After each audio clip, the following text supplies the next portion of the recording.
How to make a vegan baked spaghetti casserole. First, we're going to start with about 32 ounces of dry spaghetti noodles, and you're going to want to break them in half before you make a bottom layer of noodles in your casserole dish.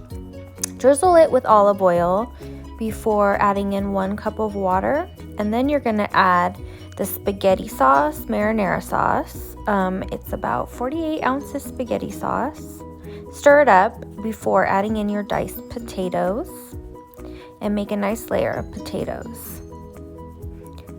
Then I threw in a few cauliflower. I had purple cauliflower on this particular day. Rotel, diced tomatoes and green chilies, and what that is, breadcrumbs, panko breadcrumbs actually. Baked it for 25 minutes. See that? Perfect. You got yourself a perfect meat and dairy-free spaghetti baked casserole for the whole family.